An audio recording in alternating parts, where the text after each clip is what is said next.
Okay, today will be starting A chapter जिसको हम 11th level पे पढ़ के आते हैं। ठीक है, 11th क्लास में हमें चैप्टर पढ़ाया जाता है।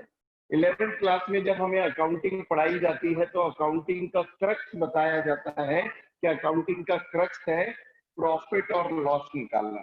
ठीक है, and for finding out that profit and loss we used to make a special kind of account that is known as financial statement.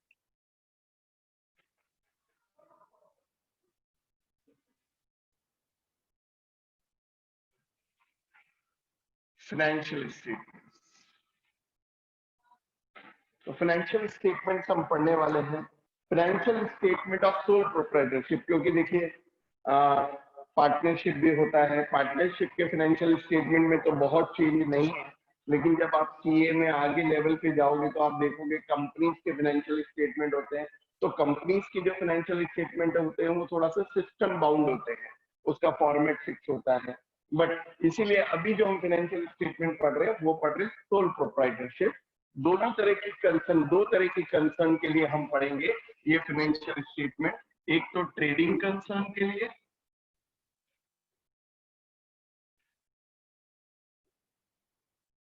Trading concern मतलब जो गुड्स की परचेजिंग और सेलिंग करती है, और एक मैन्युफैक्चरिंग कंसर्न के लिए, मैन्युफैक्चरिंग कंसर्न।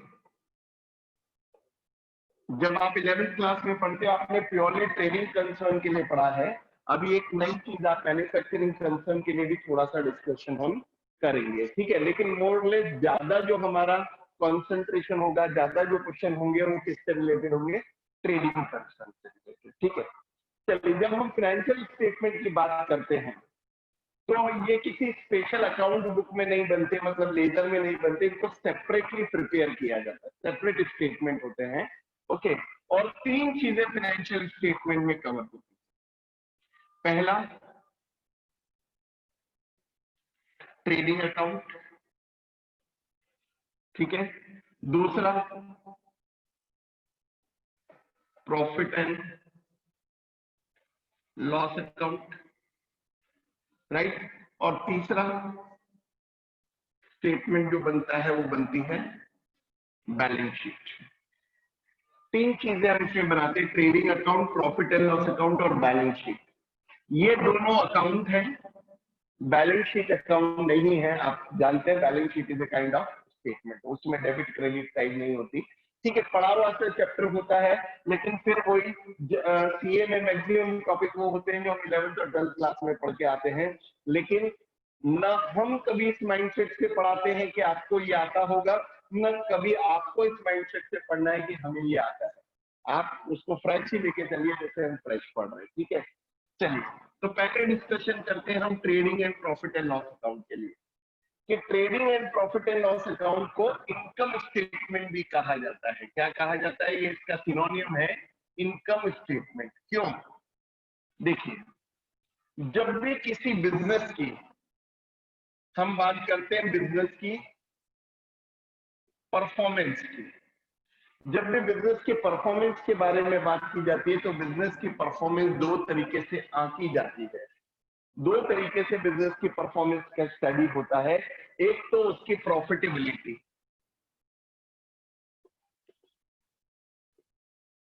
क्या प्रॉफिटेबिलिटी, और दूसरी उसकी financial position.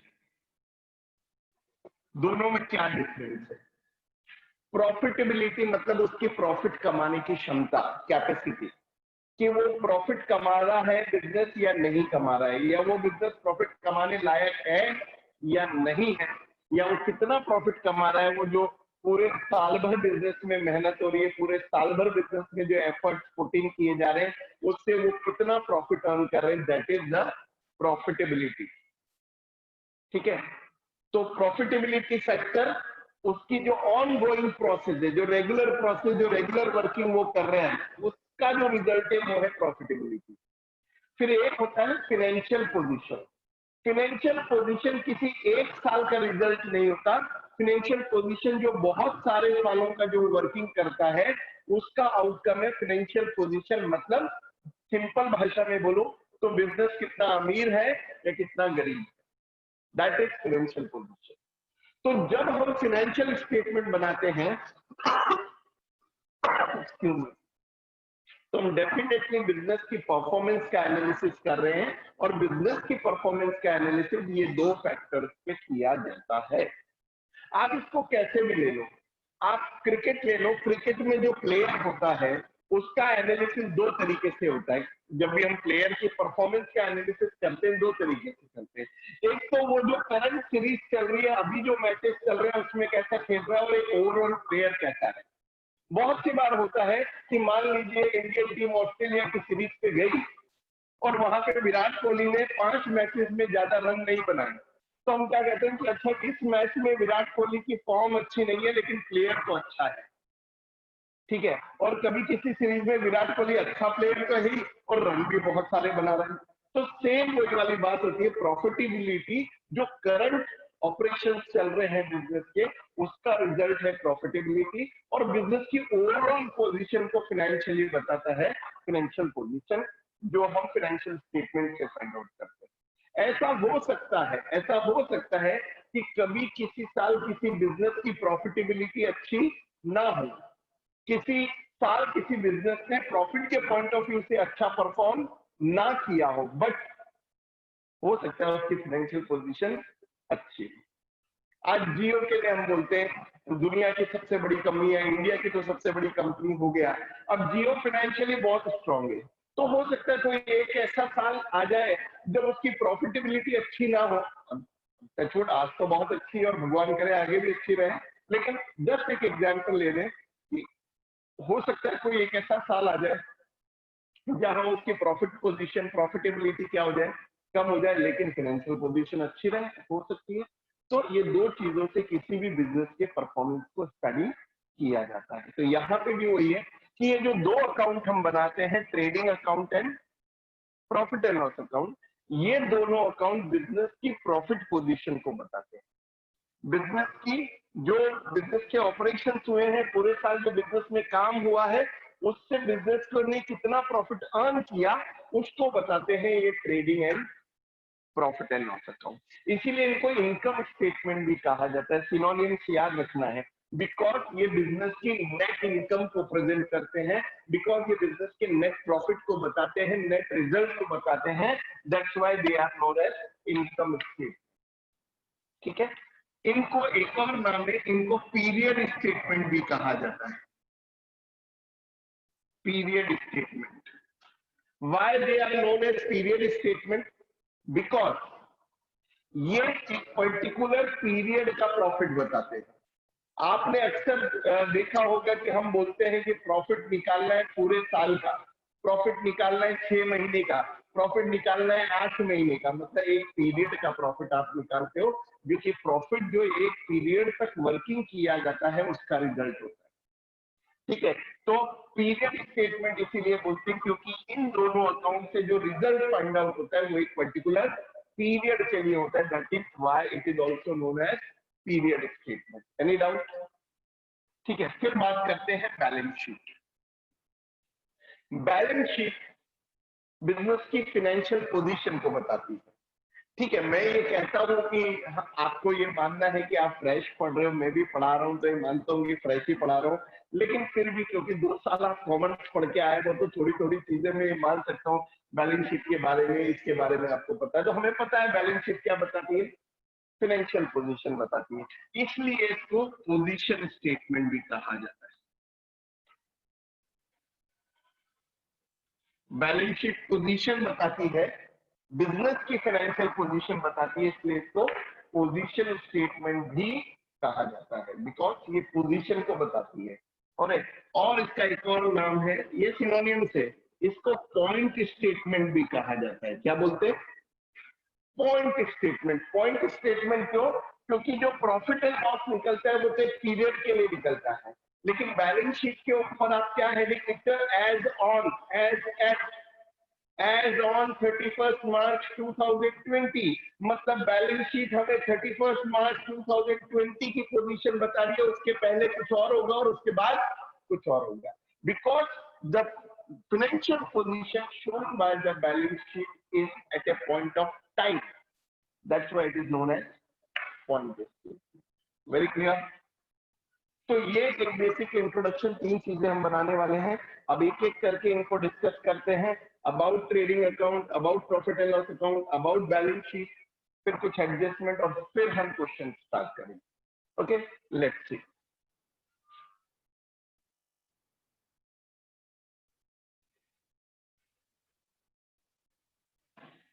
Okay, let's have the discussion about trading account.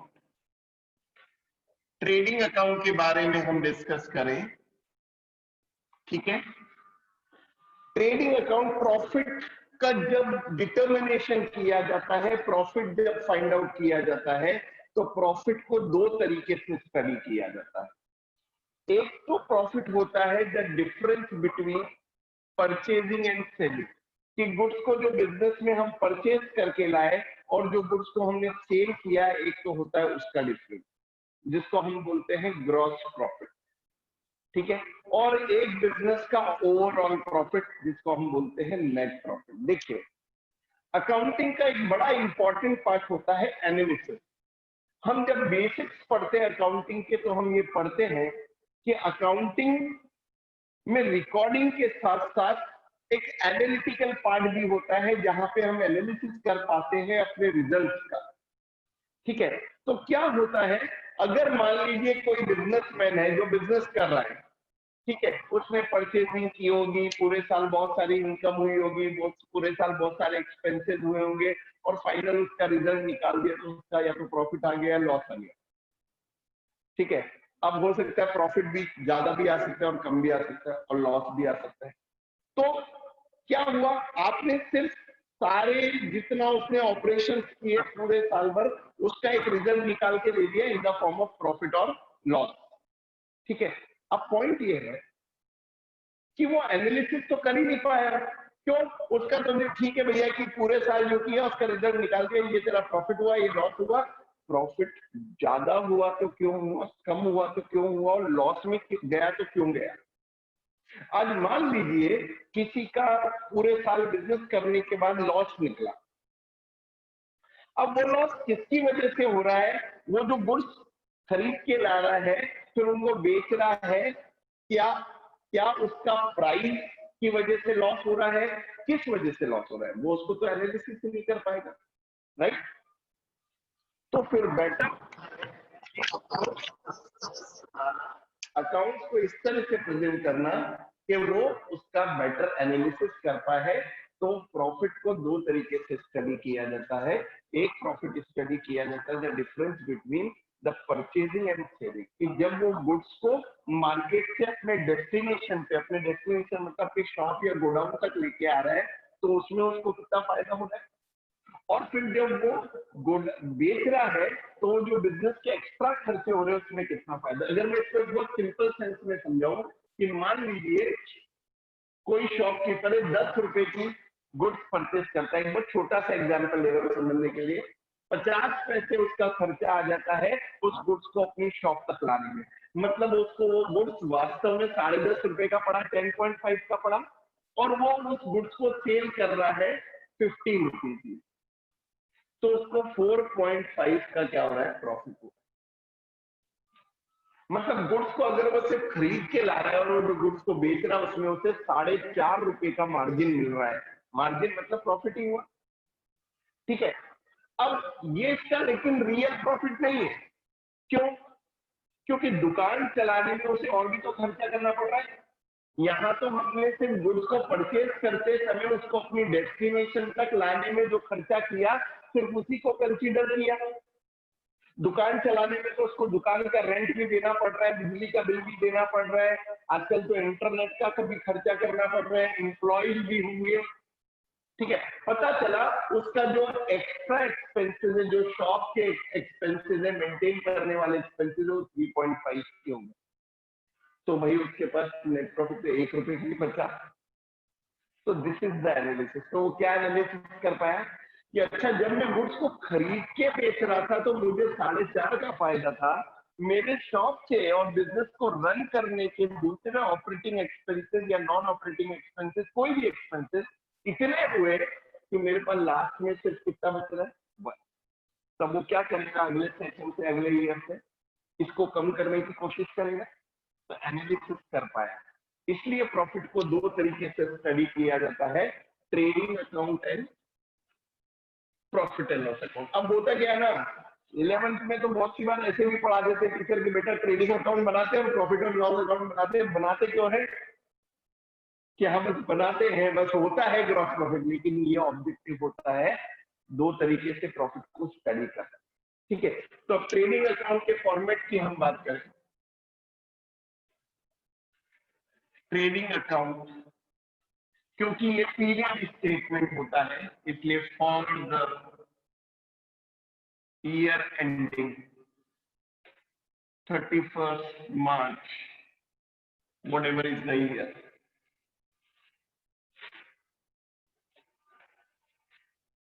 ठीक है। ट्रेडिंग अकाउंट का फॉर्मेट वो मोर और लेस फिक्स है, क्योंकि ट्रेडिंग अकाउंट एक ऐसे प्रॉफिट को बता रहा है कि गुड्स को खरीद के और बेच दिया जाए, उसके डिफरेंस को बता रहा है क्या, ट्रेडिंग अकाउंट। गुड्स को खरीद के बेच दिया जाए, उसके डिफरेंस को बता रहा है क्या, ट्रेडिंग अकाउंट। तो जब ट्रेडिंग अकाउंट उसके डिफरेंस को बता रहा है तो उसको कैसे शो करेंगे, कैसे प्रेजेंट करेंगे, तो देखिए सबसे पहले इसमें आता है, एक बार हम फॉर्मेट को डिस्कस कर लें, ओपनिंग स्टॉक। क्योंकि कोई भी दुकानदार, कोई भी शॉपकीपर, कोई भी बिजनेसमैन जब करंट ईयर में गुड्स सेल करना शुरू करता है तो पहले कौन सा वाला गुड्स बेचता है, पुराना।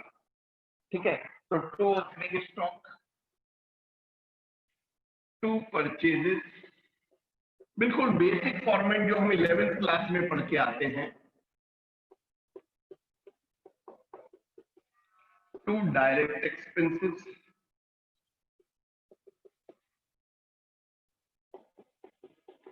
चलिए मैं अभी सिर्फ इन 3 पॉइंट को लिखता हूं, हम समझे। ऐसा नहीं है, कभी भी रट्टा नहीं मारना, और मैं तो हरदम आपको बोलता हूँ कि रटना है ही नहीं अकाउंट में। ये 3 पॉइंट जब यहाँ लिखे जा रहे हैं तो इसका पर्पस क्या है, देखिए बिजनेस में किसको बेचा जाएगा, जो गुड्स बिजनेस के पास अवेलेबल है। ठीक है, दो चीजें होती है, एक होता है गुड्स अवेलेबल, एक होता है गुड्स सोल्ड, दोनों में फर्क होता है। अवेलेबल तो बहुत सारा होगा, लेकिन उसमें से कुछ पार्ट बिकेगा। तो पहले ये डिसाइड करें कि बिजनेस का जो प्रॉफिट निकलता है वो गुड्स अवेलेबल पे निकलता है या गुड्स सोल्ड पे निकलता है। गुड्स सोल्ड पे निकलता है, अवेलेबल तो बहुत सारा हो सकता है। तो आप देखो, मैं इन 3 चीजों को जब मैं यहाँ लिखता हूं तो एक फॉर्मूला बनता है, इन तीनों के टोटल को मैं बोल सकता हूं goods available for sale, opening stock plus net purchase plus direct expenses. ये एक फॉर्मूला बन गया क्या। ओपनिंग स्टॉक जो पहले पड़ा था, नेट परचेज रिटर्न माइनस करने के बाद प्लस डायरेक्ट, इन तीनों का अगर टोटल कर दे तो क्या आउटकम निकल के आता है, एक फॉर्मूला बनता है गुड्स अवेलेबल फॉर सेल। बिल्कुल प्रैक्टिकली दिमाग में सोचना है कि ये तीनों का टोटल ये बताना है क्या कि बिजनेस में कितना गुड्स पड़ा हुआ है, क्या करने के लिए, सेल करने के लिए। डायरेक्ट एक्सपेंसेस उसी से रिलेटेड होते हैं जो परचेज से रिलेटेड होते हैं। ठीक है, अभी इसका डिस्कशन भी हम करेंगे कि एक्सपेंसेस को बिजनेस में 2 कैटेगरी में डिवाइड करते हैं, डायरेक्ट और इनडायरेक्ट। उसका भी पूरा सेपरेट डिस्कशन करूंगा मैं। अभी के लिए आप मान लीजिए direct expenses are those expenses which are directly related to the purchase and production of goods. तो इसका मतलब मैंने एग्जांपल अभी थोड़ी देर पहले लिया था कि 10 रुपीज का गुड्स मार्केट से खरीदा, उसको अपने डेस्टिनेशन में लाने में 50 पैसे लगे, तो वो जो 50 पैसे लगे वो डायरेक्ट एक्सपेंसेस। इसमें बिजनेस चलाने के एक्सपेंसेस शामिल नहीं है, सिर्फ और सिर्फ वो एक्सपेंसेस जो उस गुड्स को खरीदने या कोई मैन्युफैक्चर कर रहा है तो उसको प्रोड्यूस करने में जो खर्चा हो रहा है वो डायरेक्ट एक्सपेंसेस। इसका डिस्कशन अभी करेंगे हम लेटर पार्ट से। तो अगर हम इन तीनों के टोटल को अंडरस्टैंड करें, मेरी बात को समझना, रटना नहीं है, तो क्या हमें लॉजिकली ये समझ में आता है कि इन तीनों का टोटल गुड्स अवेलेबल है, इतना पड़ा था और इतना खरीदा, ये डायरेक्ट एक्सपेंसेस इसी का पार्ट है। तो टोटल गुड्स अवेलेबल हो गया, राइट। ओके, अब अभी थोड़ी देर पहले हमने डिस्कस किया कि जो प्रॉफिट निकाला जाता है वो गुड्स अवेलेबल पे नहीं निकाला जाता, गुड्स सोल्ड पे निकालते हैं। तो इसका मतलब गुड्स सोल्ड कैसे आएगा? टोटल गुड्स अवेलेबल मैं से मैं क्या माइनस कर दूं? जो गुड्स आज भी बचा हुआ है, जो गुड्स आज भी मतलब करंट ईयर के एंड तक भी जो गुड्स बचा हुआ है, और उसको क्या बोलते हैं? Closing stock. ठीक है, तो हम क्या करते हैं, इन तीनों के टोटल में से क्लोजिंग स्टॉक को माइनस करेंगे। अकाउंट में माइनस करने का तरीका क्या होता है? ऑपोजिट साइड में लिख दो। ठीक है, बाय, मैं 2 लाइन ऊपर छोड़ रहा हूं, बाय क्लोजिंग स्टॉक। अब देखो, पढ़ाने वाले तो ऐसे भी पढ़ाते हैं कि बेटा डेबिट में ये लिख दो, क्रेडिट में सेल आएगा ऊपर, बाद में क्लोजिंग स्टॉक आएगा, टोटल कर लो, डिफरेंस आ जाएगा प्रॉफिट या लॉस। लेकिन हम एक अलग एंगल से पढ़ रहे हैं, और सीए की पढ़ाई शायद इसी को कहते हैं कि मैंने पहले क्लोजिंग स्टॉक लिखा, तो अब ये अकाउंट एक फॉर्मूला फिर हमें दे रहा है, गुड्स सोल्ड का फॉर्मूला, जिसको आप बोलते हो कॉस्ट ऑफ गुड्स सोल्ड, जिसको आप बोलते हो कॉस्ट ऑफ गुड्स सोल्ड। देखो, इतना गुड्स अवेलेबल माइनस इतना बचा, ये total goods available. Opposite side में क्लोजिंग स्टॉक को क्यों लिखते हैं? अक्सर ये क्वेश्चन भी पूछ लिया जाता है, और मैं तो इतनी जगह जब पढ़ाता हूँ और लोगों से पूछता हूँ कि why closing stock is return on the credit side of trading account, तो मुझे जवाब ये मिलता है, सर ऐसा ही होता है, क्योंकि हमने ऐसा सीखा है कि सर क्रेडिट, मेरे को एक स्टूडेंट ने तो जवाब दिया, सर क्रेडिट में ही तो आता है, पूछ क्या रहे हैं? नहीं, closing stock is return on the credit side of trading account to reduce the cost. कि ये साइड इस वक्त हमें बता रही है, मैंने इसलिए पूरा ट्रेडिंग अकाउंट का फॉर्मेट नहीं बनाया, मैं एक पार्ट में चल रहा हूं कि ये साइड इस वक्त बता रही है कितना गुड्स अवेलेबल है माइनस कितना गुड्स बच गया। तो मेरा एक फॉर्मूला बन गया कि गुड्स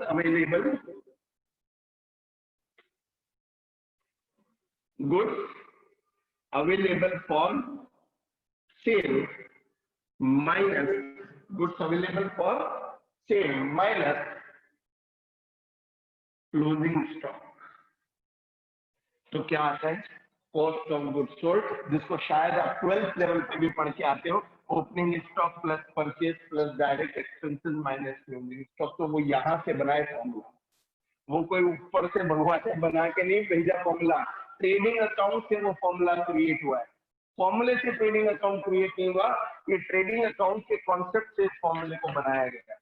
और जो इस कॉन्सेप्ट से इस फॉर्मूले को याद रखेगा वो कभी इस फॉर्मूले को भूल नहीं सकता, और रखने की भी जरूरत नहीं, ऑटोमेटिकली समझ में आता। अब आप देखिए, इस पॉइंट ऑफ टाइम पे ये अकाउंट क्या इंफॉर्मेशन दे रहा है आपको?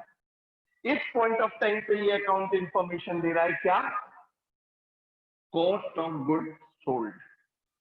ठीक है, हमें निकालना क्या है? प्रॉफिट। तो जो गुड्स सेल किया, जो गुड्स बेचा, उसकी क्या आ गई? कॉस्ट आ गई, उसको सेल में से क्या कर दो? माइनस कर। अब लिखता हूं मैं बाय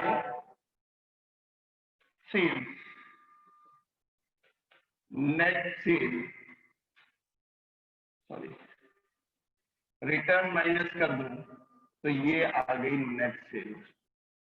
अब इसको इसी पार्ट में देखना चाहिए। देखिए, this plus this minus this is cost of goods sold. ये डेबिट साइड में नेट बन गया क्या? कॉस्ट ऑफ गुड्स सोल्ड, और उससे सेल में से माइनस किया। अब सेल प्राइस अगर ज्यादा रही तो प्रॉफिट, ठीक है, और अगर कॉस्ट ज्यादा हो गई तो लॉस।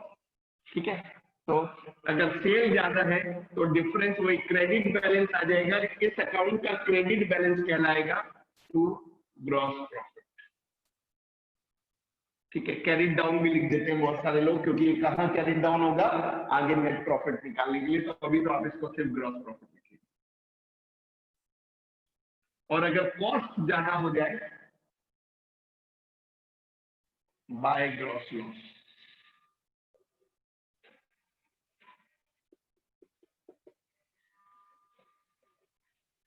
ठीक है, तो अब पॉइंट क्या है, कुछ समझाने वाले और कुछ समझने वाले इस तरह से समझते हैं कि अच्छा फॉर्मूला होता है sale plus closing stock minus ये इक्वल टू ग्रॉस प्रॉफिट। नहीं, ग्रॉस प्रॉफिट का फॉर्मूला होता है, ग्रॉस प्रॉफिट का क्या फॉर्मूला बना, सेल माइनस, इसको अलग देखा जाए, ये डब्बा और ये डब्बा, इसमें से ये माइनस हो रहा है पूरा, मतलब कॉस्ट ऑफ गुड्स सोल्ड। तो ग्रॉस प्रॉफिट का फॉर्मूला क्या बन गया, net sales minus cost of goods sold. और वाइस वर्सा, अगर कॉस्ट ज्यादा हो जाए तो ग्रॉस लॉस। तो इस एंगल से मुझे लगता है ट्रेडिंग अकाउंट को पढ़ना चाहिए। तो इससे हमें ये समझ में आता है कि why closing stock is written on the credit side of trading. ठीक है, और ये फॉर्मूले, ये दो फॉर्मूले कहते हैं कॉस्ट ऑफ गुड्स सोल्ड और ग्रॉस प्रॉफिट का जो फॉर्मूला होता है, इस पे ऑलवेज आपका बहुत अच्छा कमांड होना चाहिए आज भी, और इंटर लेवल से भी और फाइनल लेवल तक भी ये फॉर्मूला बड़ा काम आता है, कहीं पे भी काम आ सकता है ये फॉर्मूला, यूनिवर्सल और general formula. So this is all about trading account.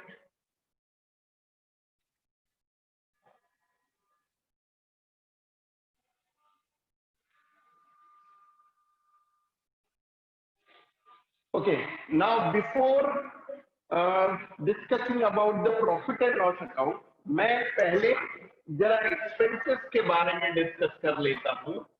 ठीक है, तो एक्सपेंसेस का भी कॉन्सेप्ट आपको क्लियर हो जाए कि बिजनेस के जितने भी एक्सपेंसेस होते हैं फाइनल अकाउंट के पॉइंट ऑफ व्यू से, किसके पॉइंट ऑफ व्यू से, फाइनल अकाउंट के पॉइंट ऑफ व्यू से उसको दो कैटेगरी में डिवाइड करते हैं। ठीक है, डायरेक्ट एक्सपेंसेस,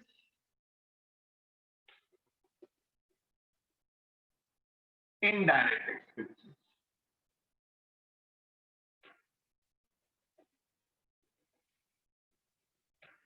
ठीक है, डायरेक्ट एक्सपेंसेस क्या बोल सकते हैं हम, which are directly related to purchase and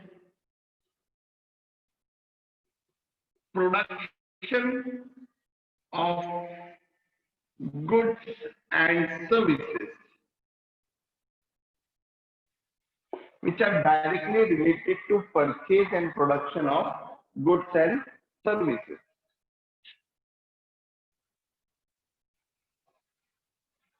जो गुड्स और सर्विसेज को परचेज या प्रोड्यूस करने में जो डायरेक्ट खर्चा हुआ है, वही दो तरह के बिजनेस होते हैं, या तो ट्रेडिंग बिजनेस होता है मैंने बताया, मैन्युफैक्चरिंग बिजनेस। ट्रेडिंग में हम जिस फॉर्म में गुड्स को खरीदते हैं उसी फॉर्म में बेचते हैं, मैन्युफैक्चरिंग में हम गुड्स को रॉ मटेरियल की फॉर्म में खरीदते हैं, उसे प्रोसेस करके फिनिश गुड्स में कन्वर्ट करते हैं, फिर बेचा जाता है। तो ऐसे सारे खर्चे जो डायरेक्टली उस गुड्स के ऊपर हुए हैं, directly related to the purchase and production of goods and services, वो सारे डायरेक्ट एक्सपेंसेस है। फॉर एग्जांपल में इसमें क्या आएगा, जैसे कुछ एक्सपेंसेस को तो हम नेम से उनके बाइफरकेट कर देते हैं, फॉर एग्जांपल वेजेस।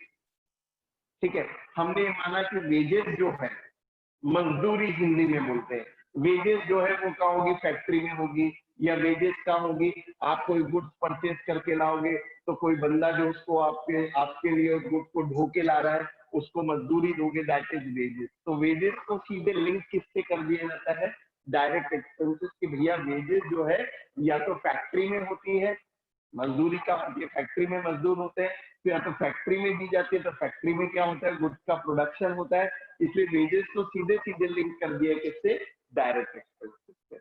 और ऐसे कोई भी एक्सपेंसेस नाम से लिखा हो मैन्युफैक्चरिंग एक्सपेंसेस, तो भाई वो तो मैन्युफैक्चरिंग के लिए ही काम आया है। ठीक है ना, किसी भी एक्सपेंसेस के आगे फैक्ट्री वर्ड लग जाए, अब फैक्ट्री में भी प्रोडक्शन होता है, तो कोई भी expenses which is related to factory, that is automatically direct expenses.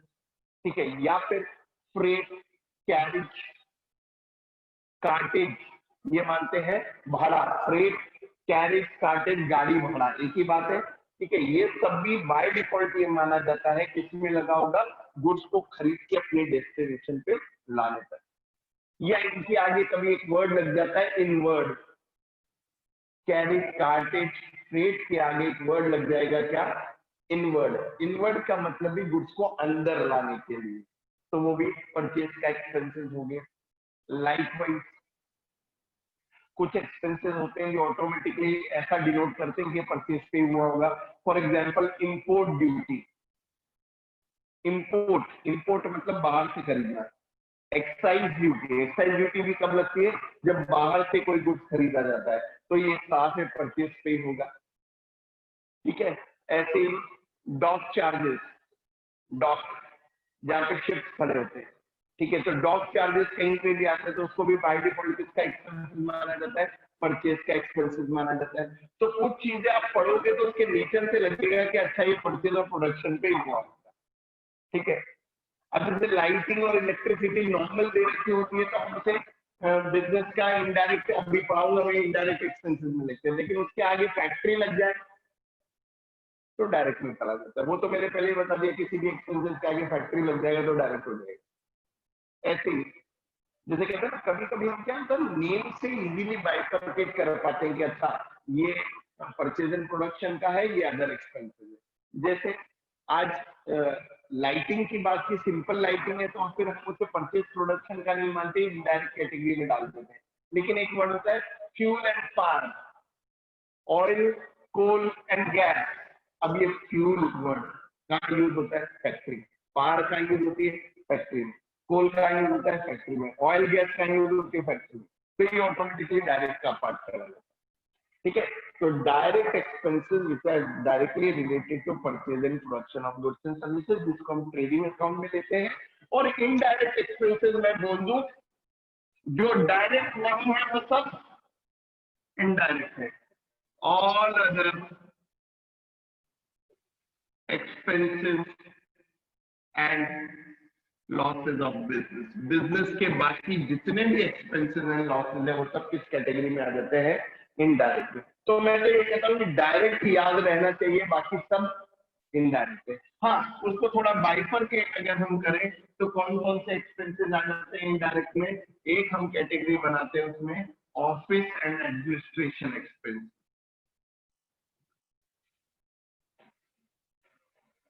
Office and administration expenses कि ऑफिस के और एडमिनिस्ट्रेशन के खर्चे, जितने भी मैनेजमेंट के खर्चे होते हैं, आज रेंट हो गया, लाइटिंग हो गया, स्टेशनरी हो गया, टेलीफोन हो गया, इंटरनेट हो गया, ये सब किसका पार्ट है, ऑफिस एंड एडमिनिस्ट्रेशन का पार्ट है। सैलरी हो गया। ठीक है, अब देखो कैसे बाइफर्केशन होता है, वेजेस को कहाँ डाल दिया जाता है, डायरेक्ट में सैलरी को कहाँ डालते हैं। कितने ट्रेडिशन बन गया कि दिवाली पे पटाखे फोड़ने हैं, राम भगवान ने नहीं कहा कि भैया पटाखे फोड़ो, या आजकल किसी भी खुशी पे पटाखे फोड़ते हैं, तो वो एक ट्रेडिशन बन गया। तो एक ट्रेडिशन बन गया कि वेजेस को जो है वो एक जो कहते हैं ना थर्ड क्लास टाइप जो लेबर होती है उससे जोड़ दिया, तो कि भाई वो काम फैक्ट्री में होगा, लेकिन जो सैलरी है वो व्हाइट कॉलर जॉब से जोड़ दिया तो वो ऑफिस में होगा, इसलिए उसको ऑफिस का एक्सपेंस चलेगी। ऐसे ही जब हम क्वेश्चन करते हैं तो बहुत सी बार ये भी होता है, जस्ट आपको रिकॉल कर रहा हूँ कि सैलरीज एंड वेजेस साथ में लिख देते हैं, तो उसमें भी एक रूल बना दिया कि वेजेस एंड सैलरीज होगा तो डायरेक्ट और सैलरीज एंड वेजेस होगा तो इनडायरेक्ट। ठीक है, ऐसे इसमें एक एक्सपेंसेस आता है सेलिंग एंड डिस्ट्रीब्यूशन एक्सपेंस, कि गुड्स को परचेज करने का खर्चा तो डायरेक्ट, लेकिन गुड्स को सेल करने में कोई भी खर्चा हो रहा है, उसको कस्टमर तक डिस्ट्रीब्यूट करने में कोई भी खर्चा हो रहा है, तो वो सब क्या है, इनडायरेक्ट। एडवर्टीजमेंट का खर्चा किया, ऐसे फ्रेट, कैरेज और कार्टेज के साथ वर्ड लग जाए आउटवर्ड। इनवर्ड मतलब गुड्स को अंदर लाने के लिए, आउटवर्ड मतलब गुड्स को बाहर ले जाने के लिए। और गुड्स को बाहर कब ले जाते हैं, जब सेल करते हैं, सीधी सी बात है। तो सेल का जितना भी खर्चा है, ट्रैवलिंग एक्सपेंसेस, सेलिंग में ट्रैवलिंग होती है उसमें कोई खर्चा हो गया, वो सब डायरेक्ट इनडायरेक्ट एक्सपेंसेस की कैटेगरी में जाएगा। और other expenses and losses, other कैसे होते हैं, जैसे इसमें होते हैं फाइनेंशियल एक्सपेंसेस भी होते हैं, कोई हमारा बैंक से ओवरड्राफ्ट चल रहा है उसके ऊपर इंटरेस्ट जाएगा, कोई लोन ले रखा है उसके ऊपर इंटरेस्ट जाएगा, और दूसरे लॉसेज हो जाते हैं, डेप्रिसिएशन है, ठीक है। चलो डेप्रिसिएशन तो ऑफिस एंड एडमिनिस्ट्रेशन का एक पार्ट है, बट वो एक्सपेंसेस नहीं है, वो लॉस है, हम बोलते हैं, क्योंकि डेप्रिसिएशन नॉन कैश होता है। उसके अलावा और लॉसेज होते हैं, कोई एबनॉर्मल लॉस हो जाए, loss by fire, loss by theft वगैरह, वो सब अदर्स में चलती है। तो हमें तो ध्यान रखना है कि डायरेक्ट ध्यान रहे, डायरेक्ट के अलावा जो भी बचा खुचा है वो सब इंडायरेक्ट, ठीक है। तो this is the discussion about expenses. हमने देखा कि जब हम ट्रेडिंग अकाउंट बनाते हैं, जब बिजनेस का हम ग्रॉस प्रॉफिट निकालते हैं, तो हम प्योरली कौन सा वाला एक्सपेंसेस लेते हैं, डायरेक्ट एक्सपेंसेस, क्योंकि वो प्योरली एंड प्योरली सिर्फ किससे रिलेटेड है, परचेज एंड प्रोडक्शन। तो जो हमने पहला अकाउंट सीखा ट्रेडिंग अकाउंट, वो हमें कौन सा प्रॉफिट बताना है, उसको बोलते भी ट्रेडिंग प्रॉफिट है। बहुत सी बात कि ट्रेडिंग ट्रेडिंग मतलब purchasing and selling, purchasing and selling का जो डिफरेंस है वो बता रहा है क्या, ट्रेडिंग, ठीक है। तो जब हम एक्सपेंडिचर की बात करते हैं, एक कैटेगरी में और एक्सपेंडिचर को डिवाइड किया जाता है, ऑपरेटिंग एंड नॉन ऑपरेटिंग। वो भी किसी दिन हम समझेंगे, बट अभी उसका रोल नहीं है। जब हम trading account, profit and loss account बनाते हैं, तो दो ही कैटेगरी काम आती है, डायरेक्ट और इनडायरेक्ट। हम ऑपरेटिंग नॉन ऑपरेटिंग को भी कभी समझेंगे, काम आता है वो आगे लेवल पे, ठीक है। चलिए अभी बात करते हैं about the profit and loss account.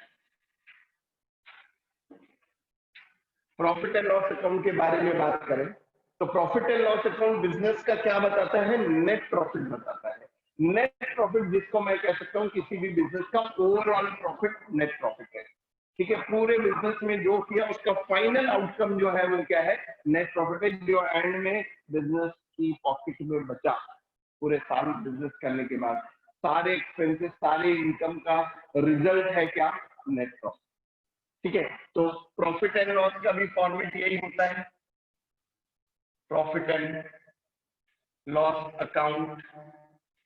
हम वर्ड लिखते हैं फॉर द ईयर एंडिंग, ये सब पीरियड स्टेटमेंट है फॉर द ईयर, क्योंकि ये एक ईयर के लिए बता रहा है, 31 मार्च जो भी है, ठीक है। कहां से शुरू होता है, बाय ग्रॉस प्रॉफिट। जो भी ग्रॉस प्रॉफिट हमने ट्रेडिंग अकाउंट का क्रेडिट बैलेंस था ग्रॉस प्रॉफिट, तो वहां मैंने उसको बोला था बहुत बार हम ग्रॉस प्रॉफिट कैरिड डाउन भी लिख देते हैं, तो यहाँ पे ग्रॉस प्रॉफिट क्या हो जाता है, ब्रॉट डाउन हो जाता है। जैसे balance carried down balance brought down लिखते हैं वैसे, ठीक है। अब ये आ गया आउटकम किसका, गुड्स को परचेज और सेल करने का आउटकम आ गया। मतलब एक एनालिसिस हो गया कि गुड्स को अगर सिर्फ हम परचेज करके बेच रहे हैं तो हमें कितना मार्जिन हो रहा है, कितना फायदा हो रहा है। लॉस होगा तो ऑब्वियसली इधर आ जाएगा, कोई पॉइंट ही नहीं है। अब क्या करेंगे, ये तो हुआ एक ऐसा मार्जिन, एक ऐसा प्रॉफिट जो गुड्स का डिफरेंस है परचेजिंग और सेलिंग का, लेकिन बिजनेस में तो और भी बहुत सारी इनकम होती है, और भी इनकम हो सकती है किसी भी फॉर्म में, ठीक है। तो बिजनेस की जितनी भी अदर इनकम है वो इसमें क्या कर देंगे, ऐड कर देंगे। हाँ ये पक्की बात है, बिजनेस की मेन इनकम क्या होगी, गुड्स को बेच के जो कमाया, लेकिन और भी इनकम हो सकती है। वो बिजनेस का कोई प्रीमाइस किसी ने किराए पे दे दिया किसी को, सॉरी, तो उससे रेंटल इनकम हो सकती है, डिस्काउंट रिसीव्ड होता है, किसी को पैसा ब्याज पे दे दिया तो इंटरेस्ट हो सकता है, कहीं इन्वेस्टमेंट कर रखा है तो उसकी इनकम हो सकती है। There can be so many other income. तो हाँ मेन इनकम ये है जो गुड्स बेच के कमाइए, प्लस उसमें जो अदर इनकम है उसका क्या कर दो, ऐड कर दो, तो ये बिजनेस की टोटल इनकम आ गई। अब जो एक्सपेंसेस बचे हुए हैं जिसको हमने कहा इनडायरेक्ट एक्सपेंसेस एंड लॉसेस, उनको क्या कर दो, इस इनकम में से चार्ज कर लो। तो वही, if the credit side is more, if the credit side is more, we'll get the net profit.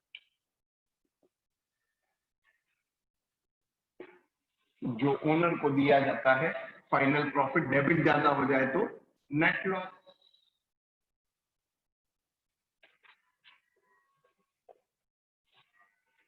ठीक है। if credit exceeds, if debit exceeds। तो अगर मैं बोलूं तो नेट प्रॉफिट का सीधा सा बस ये फॉर्मूला हो गया। जैसे हमने 3 फॉर्मूले ट्रेडिंग अकाउंट से बनाए, यहां से भी एक फॉर्मूला बन गया। क्या ये फॉर्मूला वाइज भी क्या याद रखिए, कभी कभी काम आ जाता है। ठीक है, plus other income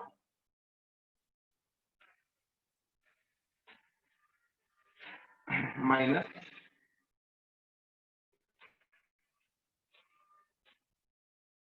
other expenses and losses, और अदर से भी बेटर है इनडायरेक्ट वर्ड यूज कर लो, इनडायरेक्ट। ठीक है, तो प्रॉफिट एंड लॉस अकाउंट का सिंपल सा फंडा है, कर लीजिए।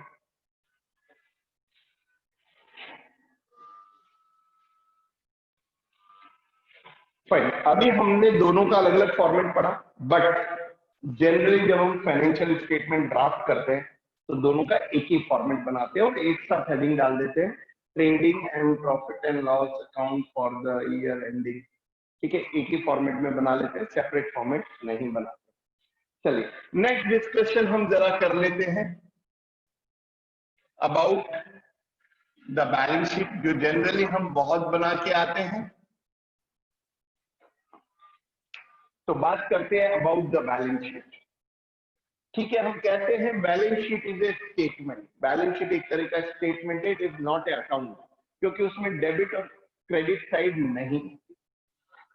Balance sheet is a statement of what? Statement of assets and liabilities, जो बिजनेस की फाइनेंशियल पोजीशन को रिप्रेजेंट करती है, प्रेजेंट करती है, दैट इज बैलेंस शीट। ठीक है, तो बैलेंस शीट फाइन फॉर्मेट, तो बैलेंस शीट एज ऑन भी लिख सकते हैं, एज एड भी लिख देते हैं, ज्यादा एज एड फॉलो करते हैं जो भी डेट को हम बैलेंस शीट बना रहे हैं। Left hand side is liability side,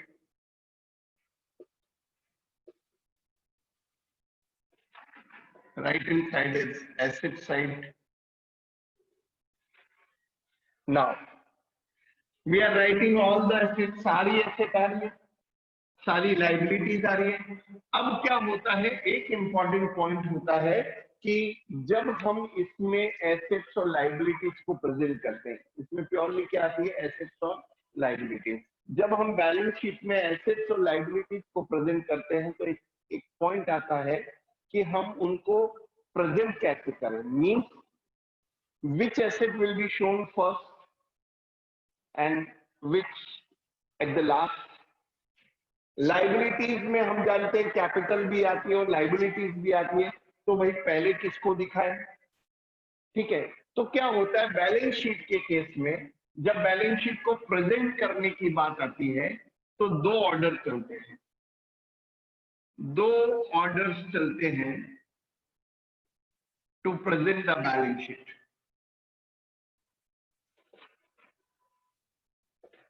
ठीक है, क्या होते हैं वो?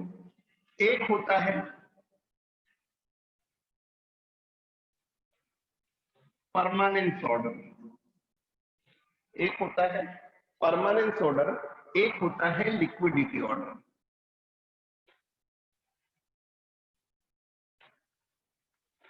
One is permanence order, one is liquidity order. दो तरीके से बैलेंस शीट में आइटम्स को प्रेजेंट किए जाते हैं। इसको एक टॉपिक और एक नाम से मिलता है, grouping and marshalling of assets and liabilities. Grouping and marshalling of assets and liabilities की, एसेट और लायबिलिटीज की ग्रुपिंग कैसे करें और उसको प्रेजेंट कैसे करें। तो उसके दो ऑर्डर हो गए, परमानेंस ऑर्डर, लिक्विडिटी ऑर्डर। ठीक है, अगर मैं बात करूंगा परमानेंस ऑर्डर की,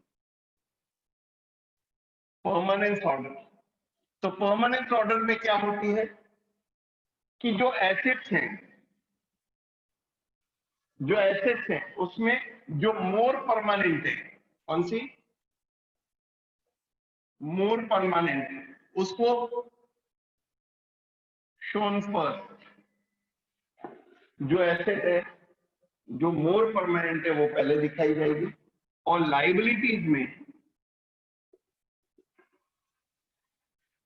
ठीक है, तो मोर परमानेंट कौन सी होती है? फिक्स्ड एसेट होती है, वो पहले आएगी, तो ऑब्वियसली करंट एसेट बाद में आएगी। ठीक है, लायबिलिटीज में सबसे ज्यादा परमानेंट क्या है? Capital. Capital shown first, capital को पहले दिखाते हैं और फिर लॉन्ग टर्म लायबिलिटी और फिर शॉर्ट टर्म लायबिलिटी। मतलब जो परमानेंट ज्यादा है उसको पहले दिखाओ। तो एसेट साइड में ऑब्वियसली सबसे पहले क्या आ जाती है? सारी फिक्स्ड एसेट। फिक्स्ड एसेट में भी बिल्डिंग पहले जो ज्यादा परमानेंट है, फिर मशीन, फिर फर्नीचर, इस तरह से। ठीक है, और फिर आके करंट एसेट। और करंट एसेट में भी लास्ट में किसको लिखते हैं? कैश वगैरह को, क्योंकि सबसे ज्यादा टेम्परेरी, सबसे ज्यादा लिक्विड तो कैश ही। फाइन। लायबिलिटीज में भी पहले किसको लिखते हैं? कैपिटल को। अच्छा, कैपिटल में भी हम बोलते हैं, कैपिटल में क्या प्रेजेंटेशन होता है? कैपिटल में वो जो नेट प्रॉफिट निकला है बिजनेस का, वो क्या होता है? ऐड होता है। हम कहते हैं the 100% net profit belongs to the owner, और ओनर का अकाउंट कौन सा होता है? कैपिटल। तो बैलेंस शीट में जब हम कैपिटल को प्रेजेंट करते हैं तो जो भी नेट प्रॉफिट होता है वो ऐड होता है। नेट लॉस अगर हुआ, लॉस और प्रॉफिट में से दोनों में से कुछ एक ही होगा, माइनस करते हैं। ड्रॉइंग,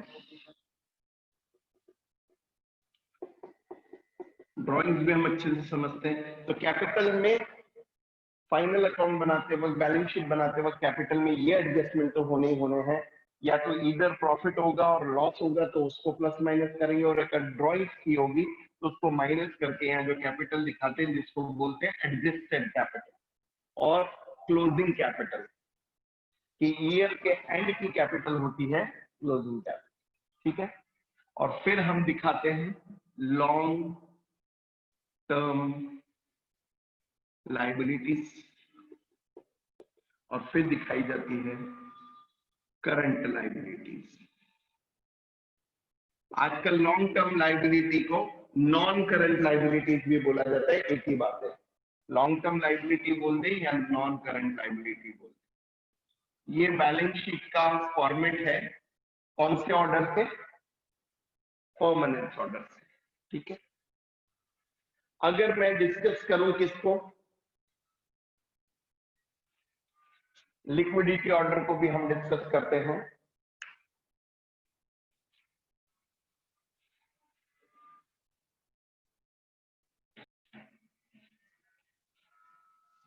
चलिए, वहीं अगर लिक्विडिटी ऑर्डर को फॉलो करेंगे तो रिवर्स हो जाएगा। ठीक है, मैं इसी में चेंज करके बता देता हूं कि पहले क्या आ जाएगी। अब वो एसेट जो लिक्विड है, लिक्विड है मतलब जो चेंज होती रहती है, करंट एसेट, उसमें भी कैश टॉप पे आ जाएगा। फिर फिक्स्ड एसेट बाद में आ जाएगी, जो एसेट परमानेंट है वो बाद में आ जाएगी। ठीक है, यहां पे भी पूरा रिवर्स हो जाएगा।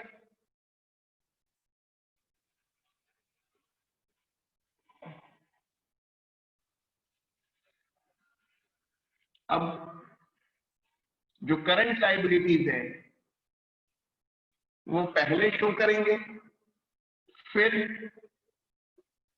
Long term liabilities, and then capital. वही एडजस्ट करके वो समझा चुका हूं मैं आपको, तो वो दोबारा लिखने की जरूरत नहीं है। तो जो सबसे ज्यादा परमानेंट है वो सबसे डाउन में चला गया, बॉटम में चला गया। टॉप पे आ गया जो डायनेमिक है, डायनेमिक मतलब जो चेंजिंग है, जिसका changing nature. That is the presentation of balance sheet. अक्सर स्टूडेंट ये पूछते हैं बहुत सी बार कि सर हम क्या फॉलो करें? आपका चॉइस है। ज्यादातर हम फॉलो करते हैं परमानेंस ऑर्डर को, बट आपका चॉइस है। लेकिन मैं यही कहता हूं कि बैलेंस शीट बनाते वक्त फाइनल अकाउंट पढ़ने का ऑब्जेक्टिव कहां पूरा होता है? जब हमारी प्रेजेंटेशन बहुत अच्छी हो। तो प्रेजेंटेशन के पीछे तो मैं शुरुआत से पढ़ता हूं, और यहाँ पे भी बैलेंस शीट बनाएंगे तो हम, जब हम बनाएंगे बैलेंस शीट, तो हम या तो परमानेंस ऑर्डर को फॉलो करेंगे या लिक्विडिटी को। ज्यादातर परमानेंस करते हैं तो पहले हम फिक्स्ड एसेट को लिखेंगे, फिर करंट एसेट को एसेट साइड में, लायबिलिटी साइड में पहले हम कैपिटल प्रेजेंट करेंगे, फिर long term liability, non current liability present करेंगे, और फिर हम करंट लायबिलिटी प्रेजेंट करेंगे। तो जो हम थ्योरी पढ़ते हैं हम उसको बिल्कुल प्रैक्टिकल में फॉलो करेंगे।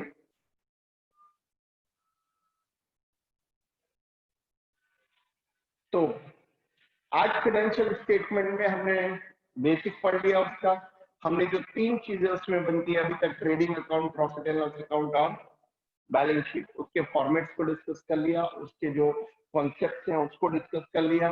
डेफिनेटली कुछ चीजें जब हम क्वेश्चन करते हैं उस टाइम पे भी डिस्कशन होती है। तो थोड़ा सा और डिस्कशन करें कि फाइनेंशियल स्टेटमेंट जब हम बनाते हैं सबसे लास्ट में जो वर्किंग होता है फाइनेंशियल स्टेटमेंट का होता है, तो उसको बनाने के लिए जो बेसिक इंफॉर्मेशन चाहिए वो क्या होती है?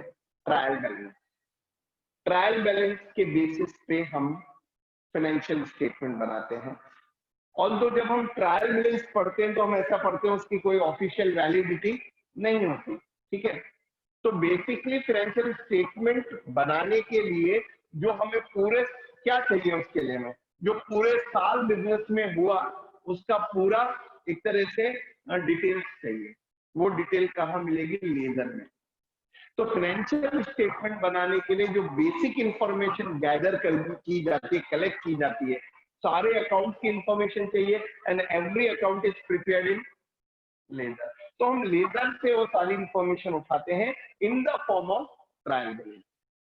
कि लेजर के एक एक पेज पलट के पूरे पूरे अकाउंट देखने से मतलब नहीं है, हमें हर अकाउंट का बैलेंस चाहिए होता है कि भाई हर अकाउंट में फाइनल जो उसका क्लोजिंग बैलेंस है वो कितना है, ठीक है। और वो जब ट्रायल बैलेंस हम बनाते हैं तो हमारी सबकी नॉलेज है कि ट्रायल बैलेंस में क्या आते हैं, हर लेजर अकाउंट का क्लोजिंग बैलेंस आता है और ट्रायल बैलेंस को ही बेस बना के हम फाइनेंशियल स्टेटमेंट की ड्राफ्टिंग करते हैं, ठीक है। तो ट्रायल बैलेंस में हमारा बेस होता है। अच्छा, एक और पॉइंट आता है बहुत की बात कि एक डिस्कशन और जनरली मैं फाइनेंशियल स्टेटमेंट में करता हूं, दैट इज क्लोजिंग एंट्रीज। जब हम स्टार्टिंग में जर्नल पढ़ते हैं, जर्नल के टाइम पे भी बहुत सारे चैप्टर्स में क्लोजिंग एंट्रीज का कॉन्सेप्ट दिया होता है, but in even 11th class I never discuss the closing entries at the time of journal, क्योंकि उस टाइम क्लोजिंग एंट्री बताने का मतलब ही नहीं है जब तक आप ये नहीं समझोगे कि अकाउंट क्लोज कैसे होगा, ठीक है। तो देखिए, जब हम नेचर ऑफ अकाउंट पढ़ते हैं तो 5 तरह के हम अकाउंट पढ़ते हैं: capital, assets, liability, income, expenses, या पर्सनल, रियल, नॉमिनल बोल दो। तो जो पर्सनल और रियल होते हैं, एसेट, कैपिटल और लाइबिलिटी, वो ऐसे अकाउंट होते हैं जो एक साल से दूसरे साल में क्या होते हैं? Carry forward. उनका बैलेंस कीप ऑन चलता रहता है और उन्हीं को हम बैलेंस शीट में दिखाते हैं। आप देख लीजिए आपकी बैलेंस शीट में जो अकाउंट आते हैं, ठीक है, क्योंकि आपको बैलेंस शीट की नॉलेज है इसलिए मैं ये बात बोल सकता हूँ कि उसमें या तो पर्सनल अकाउंट होते हैं या रियल अकाउंट, नॉमिनल अकाउंट कभी नहीं आते। हम कहते भी हैं nominal account are those account which are prepared for some objective, and the objective is to find out the profit and loss, and they are closed at the end of every year. Her year के and में हम उनको उन accounts को close कर देते हैं।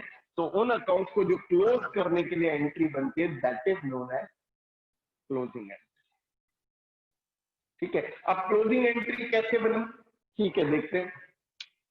हमारे ट्रेडिंग अकाउंट में आपने जो क्या क्या ट्रांसफर किया, ओपनिंग स्टॉक, परचेज और डायरेक्ट एक्सपेंसेस, तो इनके सबके अकाउंट खुले हुए होंगे लेजर में। तो आपकी एक क्लोजिंग एंट्री क्या बन गई? आपकी एक क्लोजिंग एंट्री बन गई trading account debit to purchases. अच्छा, इससे पहले आप परचेजेस में से परचेज रिटर्न को माइनस कर चुके होंगे, या दूसरे एंगल से सोच लो कि जब अकाउंट बनाते हैं तब तो परचेज में से परचेज रिटर्न हम माइनस करके दिखाते हैं, जब एंट्री में लो तो आप परचेज रिटर्न को क्रेडिट साइड में लिख सकते हो ट्रेडिंग अकाउंट की। तो trading account debit to purchases, लेकिन अभी तो आप अकाउंट के फॉर्म में चलो नेट, मतलब हम रिटर्न को ऑलरेडी इसमें से चार्ज कर चुके हैं। To opening stock, opening stock का अकाउंट पिछले साल से कैरी फॉरवर्ड हुआ होगा, पिछले साल का क्लोजिंग इस साल का क्या बना होगा ओपनिंग, तो वो भी बुक्स में होगा। तो जैसे ये एंट्री की, आपने परचेज का सारा बैलेंस ट्रेडिंग में ट्रांसफर कर दिया, ओपनिंग स्टॉक ट्रेडिंग में ट्रांसफर कर दिया, और सारे के सारे डायरेक्ट एक्सपेंसेस को भी कहां ट्रांसफर कर दिया? ट्रेडिंग अकाउंट में ट्रांसफर कर दिया, राइट? क्या एज ए रिजल्ट क्या हुआ? ये सारे अकाउंट परमानेंटली लेजर से क्लोज हो गया।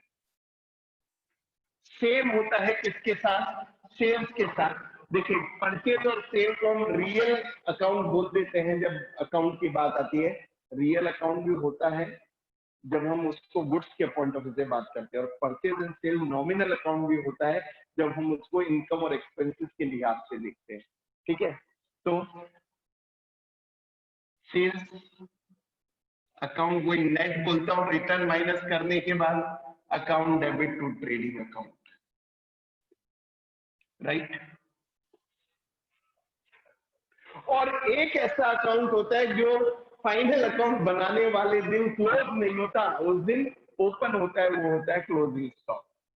क्लोजिंग स्टॉक का उस दिन हैप्पी बर्थडे है, वो उस दिन पैदा होता है, उस दिन बुक्स में आता है, बाकी सब क्लोज होते हैं लेकिन वो उस दिन ओपन होता है। तो इसीलिए उसके एंट्री में सेपरेट बना रहा हूं। और जब भी हमें कभी क्लोजिंग स्टॉक की एंट्री पढ़नी भी होती है तो क्लोजिंग स्टॉक की एंट्री यही बनती है, closing stock account debit to trading account, क्योंकि उस दिन पहली बार क्लोजिंग स्टॉक रिकॉर्ड होता है। तो बाकी के तो सब अकाउंट क्लोज हो रहे हैं लेकिन क्लोजिंग स्टॉक का अकाउंट ओपन हो रहा है। तो these come under closing entries. ऐसे ही कुछ एंट्री प्रॉफिट एंड लॉस से रिलेटेड है कि प्रॉफिट एंड लॉस में जितने भी इनकम और एक्सपेंसेस के और लॉसेस के अकाउंट आते हैं वो भी सब नॉमिनल है। तो एक एंट्री बन गई अदर इनकम की, other income account debit to profit and loss account. Other income को आपने प्रॉफिट एंड अदर इनकम में सारी इनकम आ गई जितनी भी होगी, ठीक है। फिर जितने भी एक्सपेंसेस एंड लॉसेज है उनकी एक एंट्री बन गई, profit and loss account debit to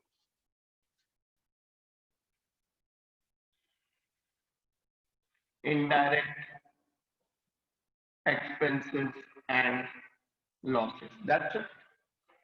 तो क्लोजिंग एंट्री कोई मतलब कोई ऐसा बहुत खतरनाक कॉन्सेप्ट नहीं है, क्योंकि ट्रेडिंग और प्रॉफिट एंड लॉस अकाउंट में आने के बाद बहुत सारे अकाउंट परमानेंटली क्लोज हो जाते हैं। मतलब परमानेंटली क्लोज होने का मतलब जब वो अगले साल ओपन होंगे तो जीरो वैल्यू से ओपन होंगे। ये सारे अकाउंट ऐसे हैं जो हर साल, ओपनिंग क्लोजिंग स्टॉक को छोड़ दो वो तो एक साल से दूसरे साल कैरी फॉरवर्ड होता है, बाकी जितने भी इनकम और एक्सपेंसेस के अकाउंट होते हैं वो हर साल नए ओपन होते हैं। परचेज सेल के अकाउंट भी हर साल नए ओपन होते हैं। परचेज सेल को फिर बोल रहा हूं कि जब हम गुड्स के नेचर से देखते हैं तो वो रियल अकाउंट है, लेकिन जब हम फाइनेंशियल स्टेटमेंट के नेचर से देखते हैं तो वो नॉमिनल अकाउंट। ठीक है, दैट्स इट फॉर टुडे।